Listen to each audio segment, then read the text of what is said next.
क्या कर रहा है, which of the following statement incorrect, incorrect गलत कौन सा है। पहला क्या, rolling friction is smaller than sliding friction, ये गलत कैसे हो गया, रोलिंग फ्रिक्शन हमेशा स्लाइडिंग फ्रिक्शन से क्या होता है, कम होता है। दूसरा, limiting value of static friction is directly proportional to the normal reaction, पढ़े थे लिमिटिंग फ्रिक्शन का हमेशा क्या होता है, नॉर्मल के डायरेक्टली प्रोपोर्शनल होता है। तीसरा क्या रहा है, frictional force opposite the relative motion, ये भी तो सही है ना, फ्रिक्शनल फोर्स हमेशा अपोजिट होता है रिलेटिव मोशन के। लास्ट क्या रहा है, coefficient of sliding friction has dimension of length, अभी जस्ट कल पढ़ाए थे कि कोएफिशिएंट ऑफ फ्रिक्शन डायमेंशनलेस है, यूनिटलेस होता है। को इसको सॉल्व करना है तो हम इसको ऐसा कुछ कर सकते थे, इसको हम 2m लिख लिए, इसको m लिख लिए, इसका एक्सेलरेशन इस डायरेक्शन में, तो इसका भी डायरेक्शन क्या होगा, इस डायरेक्शन में एक्सेलरेशन होगा, सिंपल सा। इसका यदि एफबीडी खींचोगे तो क्या लिखोगे, नीचे की तरफ 2mg, इस डायरेक्शन में नॉर्मल हमारा क्या होगा, इसका n होगा। अब इसमें टेंशन लगेगा t, इसके अपोजिट डायरेक्शन में क्या आएगा, यहाँ पे फ्रिक्शन फोर्स आएगा, क्योंकि फ्रिक्शन की बात हो रही है, कोएफिशिएंट ऑफ फ्रिक्शन कितना, म्यू, तो कोएफिशिएंट ऑफ फ्रिक्शन म्यू है तो फोर्स क्या होगा, म्यू इंटू एन होता था पहले तो फ्रिक्शन फोर्स, तो ये हमारा क्या हो जाएगा, म्यू इंटू एन होगा। अब यहाँ पे हम इसका इक्वेशन लिखना शुरू करें, अब इसकी बात करें तो इसमें क्या लगेगा, इधर mg, इधर क्या होगा, इसका टेंशन होगा। अब पहले वाले का इक्वेशन, चलो इसका इक्वेशन लिखते हैं, क्या लिख सकते हैं, इसको हम लिख सकते हैं mg minus T is equal to कितना, m इंटू ए। दूसरा इक्वेशन उसका लिखना चाहे तो क्या लिखेंगे, बॉडी किधर जा रही है, इस साइड जा रही है, तो मतलब क्या t माइनस क्या mu into N is equal to कितना 2m इंटू ए लिख सकते हैं। अब दोनों का यदि हम ऐड कर दे तो t की कहानी खत्म, को क्या पूछा जा रहा है इसमें, the downward acceleration of the mass m1, a की वैल्यू पूछी जा रही है तो t को हटा लेते हैं, दोनों का ऐड कर दिए, ये से ये साफ, ये क्या बच गया mg।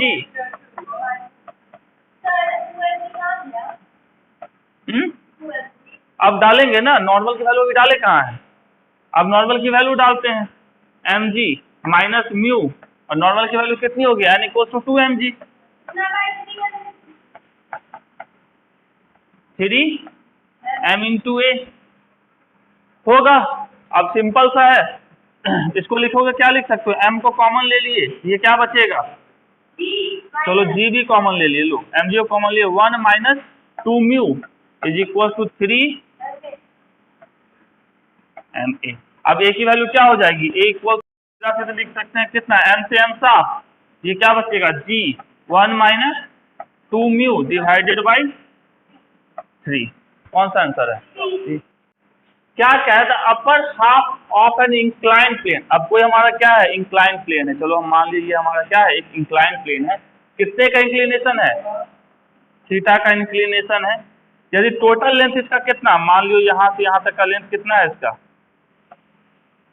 l, इसका अपर हाफ का मतलब क्या, ये कितना होगा लेंथ इसका l/2 होएगा। मुंह नहीं बनाओ, यहाँ देखो भूख लगा तो हम क्या करें, l/2, ये क्या कह रहा है, थीटा इज परफेक्टली क्या है, स्मूथ, मतलब कोई बॉडी है हमारा यहाँ पे रखा हुआ, ये स्मूथ है तो इसमें फ्रिक्शन काम नहीं कर रहा होगा, तो मतलब ये बहादुर क्या होगा, चुपचाप यहाँ से यहाँ आ सकता है। लोअर हाफ रफ है, मतलब रफ का मतलब क्या, स्मूथ नहीं है, मतलब वहां फ्रिक्शन काम करेगा। ए ब्लॉक स्टार्ट फ्रॉम कहाँ से, रेस्ट से, मतलब यहाँ पे वेलोसिटी इसकी क्या थी 0, rest at the top of the plane will again come to the rest at the bottom. कह रहा है यहाँ पे जब थी बहादुर क्या था, रेस्ट में था, अब यहाँ से जो ही इसको छोड़े तो वापस जब यहाँ पहुंचा तो वापस से ये रेस्ट में आ गया, हो सकता है ऐसा। तो जब ये यहाँ से यहाँ चला तो इसके पास देखो, सबसे पहले केस 1 की बात करें तो क्या कह रहा है, if the coefficient of friction between the block and lower half of the plane is given by, मतलब पूछा जा रहा है यहाँ से यहाँ तक कोएफिशिएंट ऑफ फ्रिक्शन की वैल्यू क्या होगी, मतलब यहाँ से स्मूथ था दंदनाते हुए दौड़ा, यहाँ फ्रिक्शन आया तो उसको क्या हो गया, धीरे धीरे करते करते क्या हो गया, वापस से 0 हो गया। नहीं होगा, हवा में मत बात किया करो। केस वन क्या कह रहा है हमारा, हम कहां से कहां तक की बात कर रहे हैं, यहाँ चलो ए, इसको मान लिए बी, यहाँ इसको मान लिए सी, कहां से कहां, ए टू बी की बात करें। इनिशियल वेलोसिटी क्या होगी, u equals to 0। Final velocity हमको भी पता है क्या, नहीं पता है। डिस्टेंस कितना है, l/2 होएगा। क्या हमको यहाँ फोर्स पता है, यहां से हम क्या निकाल सकते हैं, और एक्सेलरेशन निकाल सकते हैं या वेलोसिटी निकाल सकते हैं, यहाँ की वेलोसिटी क्या होगी, यहाँ फोर्स कितना लग रहा है ये बताओ। इसका यदि हम एफबीडी खींचेंगे तो इसका क्या होगा, नीचे की तरफ mg, इस डायरेक्शन में mg cos थीटा, और इस डायरेक्शन में क्या mg sin थीटा होगा। यहां से हम एक्सेलरेशन निकाल सकते हैं, एक्सेलरेशन क्या होगा, mg sin theta is equal to m into a, mass into acceleration यही देगा ना, ये हमारा एक्सेलरेशन ए है फर्स्ट हाफ के लिए होगा, और तो कोई फोर्स नहीं लग रहा है, तो ए इक्वल टू यहां से क्या आ गया, g sin थीटा। अब इसमें हमको क्या पता है, और चलो हम वेलोसिटी निकाल लेते हैं। इनिशियल वेलोसिटी पता है, फाइनल वेलोसिटी निकालना है, डिस्प्लेसमेंट पता है, कौन सा फॉर्मूला लगाएं,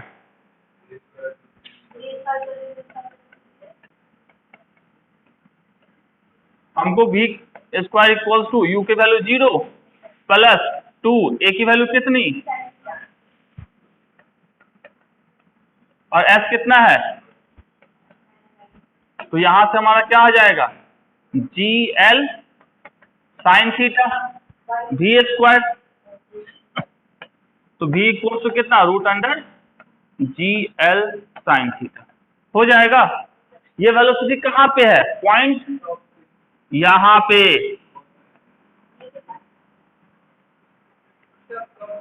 टॉप पे तो रेस्ट में है ना बहादुर, रेस्ट से ही तो चलना शुरू किया ना। ये यहाँ के वेलोसिटी क्या थी, u, जो हमारे 0 के बराबर है, ठीक है, यहाँ चलना शुरू किया, v यहाँ मिला। अब क्या कह रहा है, यहाँ से जब चलना शुरू किया रफ प्लेन पे, तो यहाँ पहुंचते पहुंचते क्या हो गया, 0। मतलब अब सेकेंड केस के लिए, केस 2 के लिए, मतलब कहां से कहां, b टू c के लिए हमारा इनिशियल वेलोसिटी क्या होगी, चलो u स्क्वायर ही रख लेते हैं, gl sin थीटा लिख सकते हैं, u स्क्वायर, या u लिखते तो क्या लिखते, √gl sin थीटा। अब दूसरा हमको डिस्टेंस पता है, s कितना है, l/2। अब यहाँ पे हमको क्या और पता है, यहाँ पे क्या वर्क करना शुरू किया, फ्रिक्शन। तो इसका यदि हम इक्वेशन लिखते तो क्या लिखते, एक्सेलरेशन निकालने के लिए। यहां तक ये ठीक है, इसको हटा दे, ब्लॉक जब यहां होगा तो इसका यदि हम एफबीडी खींचेंगे तो कैसा खींचा जाएगा, नीचे की तरफ तो हमारा mg लग ही रहा होगा, इस डायरेक्शन में mg cos थीटा, इस डायरेक्शन में क्या mg sin थीटा, और अपवर्ड डायरेक्शन में क्या लगेगा, friction force mu into N. यहाँ n की वैल्यू कितनी होगी, n हो जाएगा हमारा mg cos थीटा होगा। अब इसका इक्वेशन यदि हम लिखना चाहें तो क्या लिख सकते हैं, बहादुर जा किधर रहा है, आगे की तरफ, तो लिख सकते हैं mg sin theta minus mu into N is equal to m into a, लिख सकते हैं। इसका एक्सप्रेशन अलग, उसका एक्सप्रेशन अलग, चलो यहाँ का एक्सप्रेशन ए लेके चल रहे हैं। तो यहां से हम लिखेंगे, और क्या लिखेंगे, mg sin थीटा माइनस क्या चीज, म्यू, एन की वैल्यू कितनी होगी, mg cos theta is equal to m into a. तो ए की वैल्यू यहां से क्या आ जाएगी, g कॉमन ले लेते हैं, sin थीटा माइनस म्यू,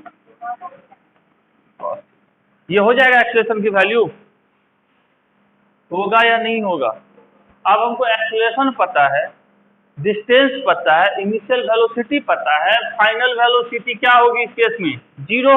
क्या कह रहा है हमारा, लास्ट में जाकर बंधु क्या हो जाएगा, रुक जाएगा। तो हम यहां से क्या पूछा है निकालने के लिए? म्यू की वैल्यू निकाल सकते हैं। अब हमको क्या क्या पता चल गया? यू की वैल्यू पता है क्या है? रूट अंडर सेकेंड केस के लिए G L sine theta, case 2 के लिए। और उसके बाद हमको डिस्टेंस पता है कितना, L/2। यहां ध्यान दो, एक्सीलरेशन बोलो g sine theta minus mu cos theta, ये भी पता है हमको। Final velocity v equal to 0, ये भी पता है। ये सारी चीजें हमको पता है। पूरे इक्वेशन, इस सारे इक्वेशन का कोई मतलब नहीं रहता, इसको हम मिटा लेते हैं। मिट जा भाई। देखो, जब तक बनाओगे नहीं क्वेश्चन तब तक बनेगा नहीं। अब बिना बनाए हुए जिंदगी में कुछ होने वाला है नहीं। आज बनाओ कल बनाओ, क्वेश्चन तो बनाना ही पड़ेगा। चलिए, अब हम लोग क्या जानते हैं? V square is equal to U square plus 2as। Final velocity हमको जस्ट अभी निकाल चुके हैं। पहुंचा लास्ट में तो क्या हो गया? 0, तो 0 का 0। इनिशियल वेलोसिटी यू स्क्वायर मतलब इसको लिख सकते हैं GL sine theta plus 2, acceleration कितना है?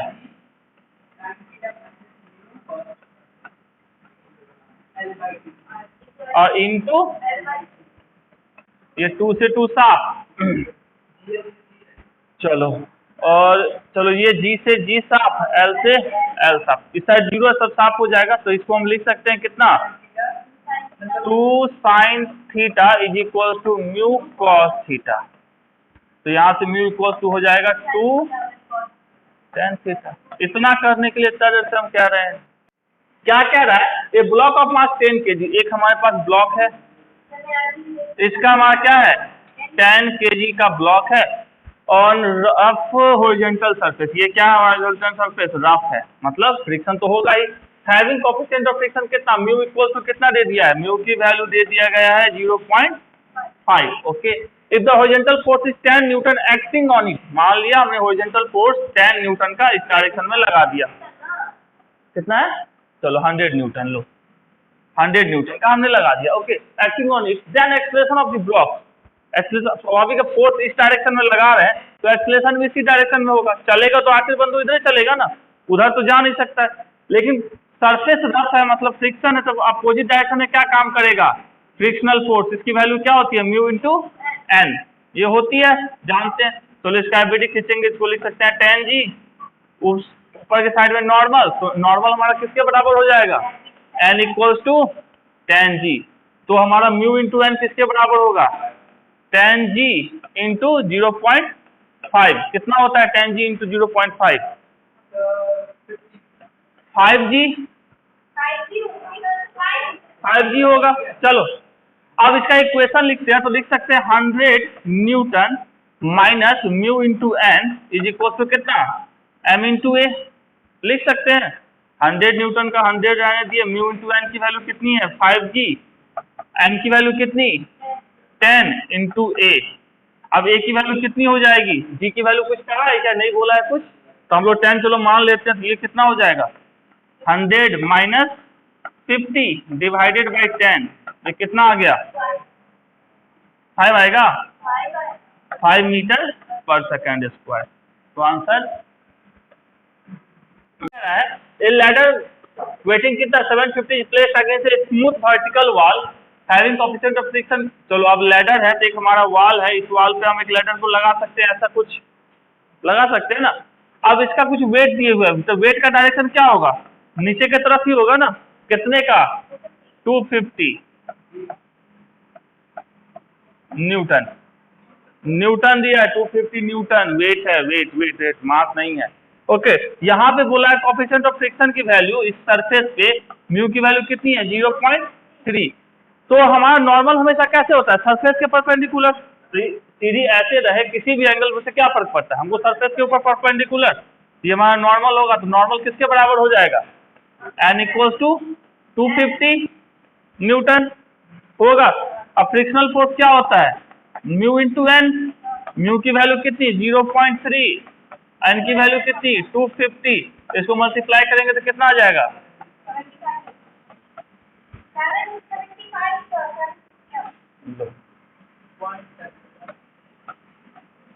न्यूटन। ये हमारा एक ब्लॉक है, ठीक है। यहाँ ध्यान दो, ये हॉरिजॉन्टल के साथ कितने एंगल पे एक फोर्स लगा दिए, 60 डिग्री पे, ठीक है। तो अब इसका बीडीए हम खींचते तो क्या करते, इसका दो कंपोनेंट टूटता, एक हमारा ऐसा और एक दूसरा हमारा कैसा, ऐसा।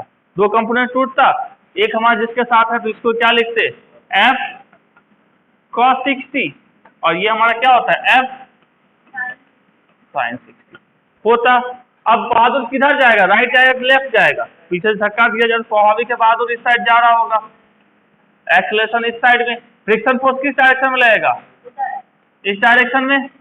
तो क्या होगा इसका फ्रिक्शन फोर्स, मान लिए फ्रिक्शन फोर्स इस डायरेक्शन में। अब सबको लिख देना, इसका वेट है तो कुछ ना कुछ नीचे लगेगा एमजी, इसका नॉर्मल अपवर्ड डायरेक्शन में लगेगा।